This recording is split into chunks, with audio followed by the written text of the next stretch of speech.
heard that you need to brush your teeth every day, but toothbrushing looks different for every single person, and we all need a little coaching to ensure we are being effective with our toothbrushing technique.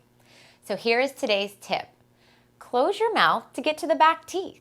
Although this may sound counterproductive, when you open wide, you will contract that muscle in your cheek that sits along your back teeth. If you close down slightly and relax that muscle, you can actually allow the toothbrush to reach those back teeth.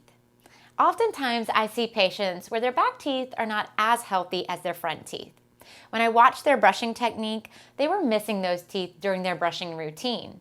And by simply closing your mouth slightly, you're going to allow that toothbrush to reach those very important back teeth.